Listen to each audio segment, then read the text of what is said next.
Selamat malam dan salam sejahtera untuk kita semua.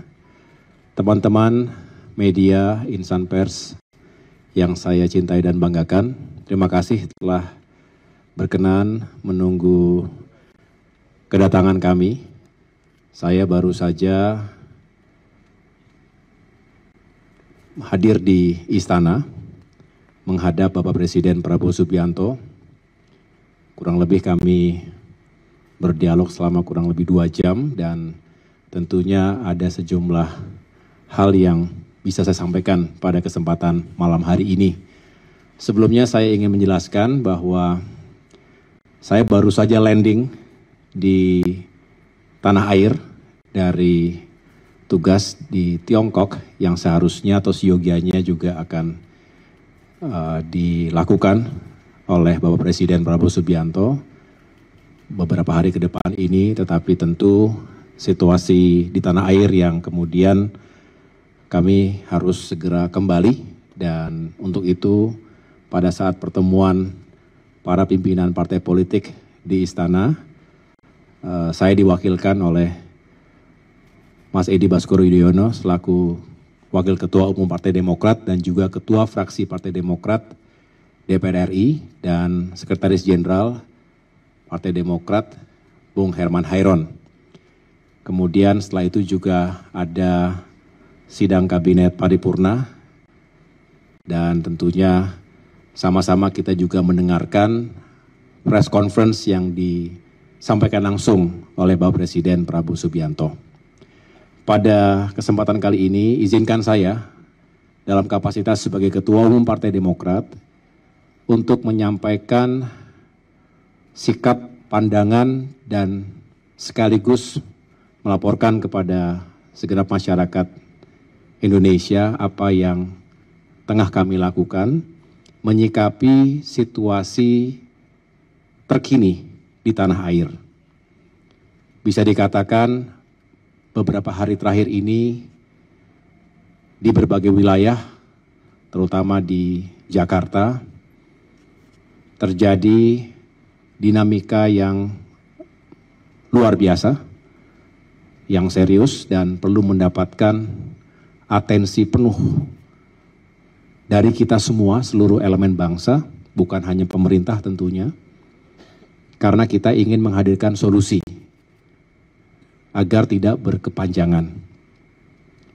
Dan tentu tanpa bermaksud mengulangi apa yang disampaikan oleh Bapak Presiden, tetapi tentunya kami sebagai bagian dari pemerintahan dalam koalisi yang dibangun bersama, tentu juga ingin mendukung penuh langkah-langkah yang telah ditetapkan oleh Bapak Presiden.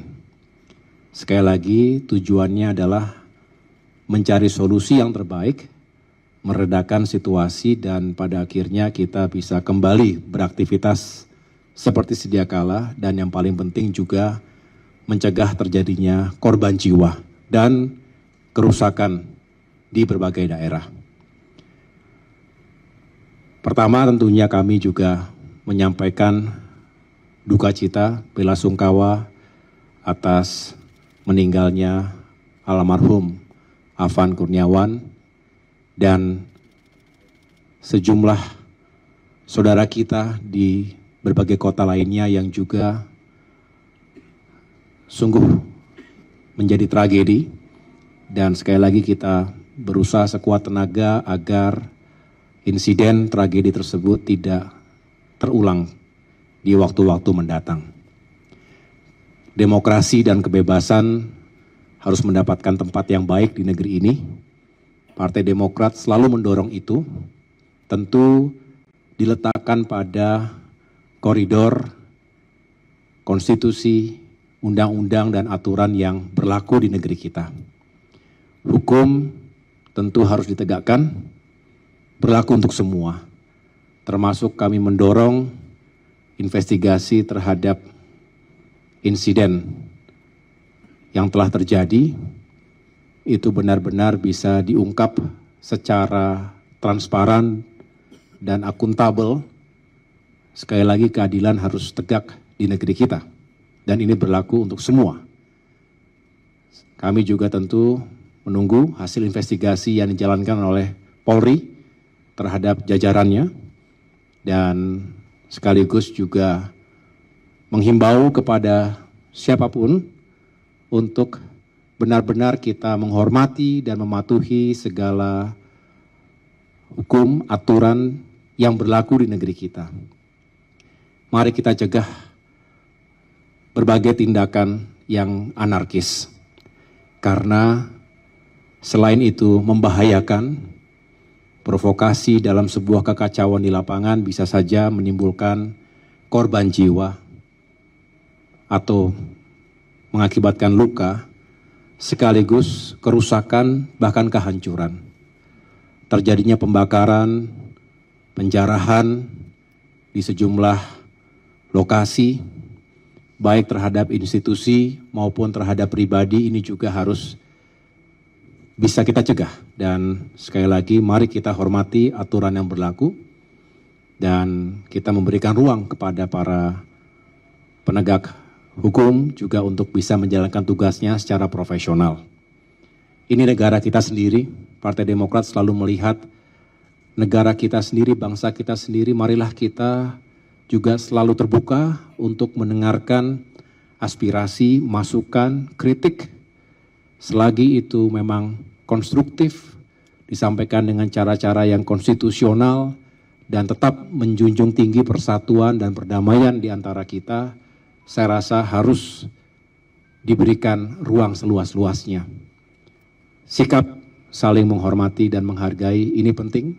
Saya pada saat mendarat di Tiongkok kemarin, jadi saya kurang 24 jam begitu mendarat karena situasi menghendaki untuk kembali, langsung kembali.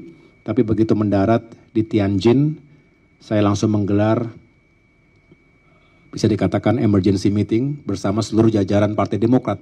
Bukan hanya di jajaran Dewan Pimpinan Pusat, tapi juga para ketua DPD di seluruh tanah air.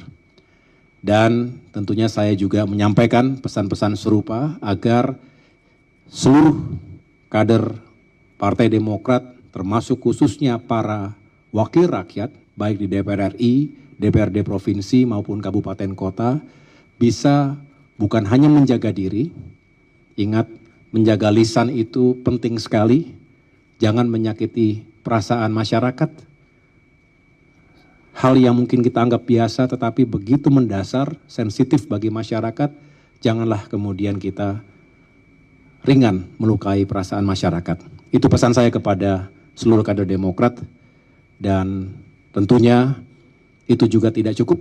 Kita harus terus menjadi rumah aspirasi yang membuka ruang dialog, mendengarkan masukan, harapan. Kalau ada yang mengekspresikan kemarahan atau emosinya, sabar dengarkan baik-baik. Ini rakyat kita sendiri, konstituen yang kita wakili. Kalau bukan karena rakyat yang kita wakili, tidak mungkin ada kita semua di sini. Tidak mungkin ada DPR atau DPRD yang seyogianya, sejatinya adalah rumah bagi suara rakyat. Suara rakyat adalah suara Tuhan, patut dan harus kita dengar baik-baik. Tentu disampaikan dengan cara yang baik.